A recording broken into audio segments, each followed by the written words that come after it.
Perkenalkan, nama lengkap saya Irene Marias Dawarata dari kelas 11 IPS 3. Saya akan mempresentasikan atau menjelaskan materi tentang bentuk konflik sosial. Kita pernah dengar istilah konflik. Hari ini berkaitan dengan bentuk yang sifatnya negatif oleh masyarakat. Padahal konflik adalah gejala sosial yang wajar terjadi dalam kehidupan bermasyarakat. Kenapa begitu? Karena sebenarnya konflik berperan sebagai dampak dari perkembangan di masyarakat itu sendiri. Terdapat beberapa bentuk konflik sosial dilihat dari sudut pandang yang berbeda-beda. Nah, kali ini saya akan menjelaskan lebih jauh tentang konflik sosial. Nah, dari beberapa para ahli tokoh sosiologi yang mengemukakan tentang gejala sosial, yaitu Suejono Suekartono menyebut ada 5 bentuk konflik sosial yang terjadi di masyarakat. Yang kelima bentuk itu adalah konflik pribadi, konflik politik, konflik sosial, dan konflik antara kelas sosial dan konflik yang bersifat internasional. 1. Konflik pribadi, yaitu yang terjadi di antara individu. Jadi konflik pribadi yaitu konflik pribadi yang terjadi antar individu yang disebabkan karena masalah pribadi. Jadi masalah tersebut terjadi karena adanya perbedaan cara pandang antara individu terkait persoalan yang sama. Misalnya, 2 individu yang sedang berargumentasi tentang masalah pembagian warisan dalam keluarga. Jadi dalam pembagian warisan itu, kita misal dari pihak A atau B, mereka menjalin atau argumentasi tentang permasalahan tersebut.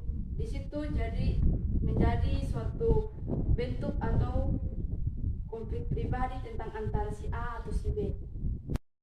2. Konflik politik, yaitu konflik yang terjadi akibat adanya kepentingan atau tujuan politis yang berbeda antara seorang atau kelompok.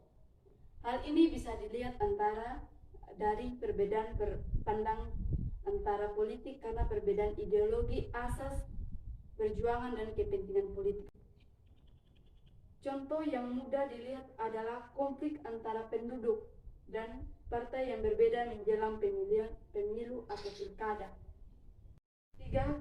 Konflik antara kelompok yang terorganisir dan tidak terorganisir. Jadi konflik kelompok itu sendiri dari kumpulan orang yang mempunyai hubungan saling berinteraksi untuk mencapai suatu tujuan bersama. Dan selanjutnya, konflik antara suatu negara nasional seperti partai politik, antara negara atau organisasi internasional. 4. Konflik antara sosial, yaitu konflik yang muncul karena adanya perbedaan kepentingan di antara masyarakat, kelas-kelas yang ada di masyarakat. Misalnya, contoh konflik antara karyawan dengan perusahaan untuk memenuhi kenaikan upah atau kenaikan gaji. 5. Konflik yang bersifat internasional, yaitu konflik yang melibatkan beberapa kelompok negara karena perbedaan kepentingan masing-masing negara. Konflik semacam ini sangat terlihat antara Korea Utara dengan Korea Selatan, isi dan negara-negara yang diterornya dan sebagainya. Sementara itu, Ray Bradford mengatakan bahwa konflik dapat digolongkan dalam 4 macam, yaitu konflik antara atau yang terjadi dalam peran sosial, atau yang bisa disebut dengan konflik peran. Konflik peran itu adalah keadaan di mana individu dapat membagikan aspek yang berlawanan dari bermacam-macam peranan yang dimiliki di masyarakat. Selanjutnya, 2. Konflik antara kelompok sosial.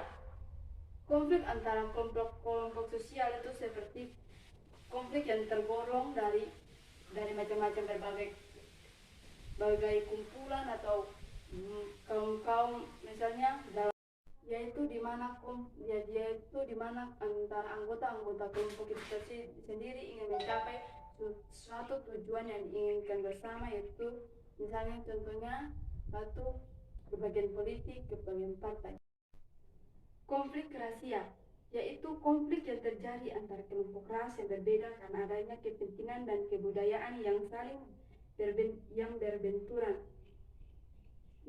Kita bisa mengetahui lebih jauh mengenai hal ini dalam konflik antara orang-orang kulit hitam dengan orang-orang kulit putih akibat diskriminasi ras dan Amerika Serikat dan Afrika Selatan. Jadi kita jangan membeda-bedakan antara orang kulit hitam dan orang kulit putih. Sekian dari presentasi saya. Terima kasih. Shalom.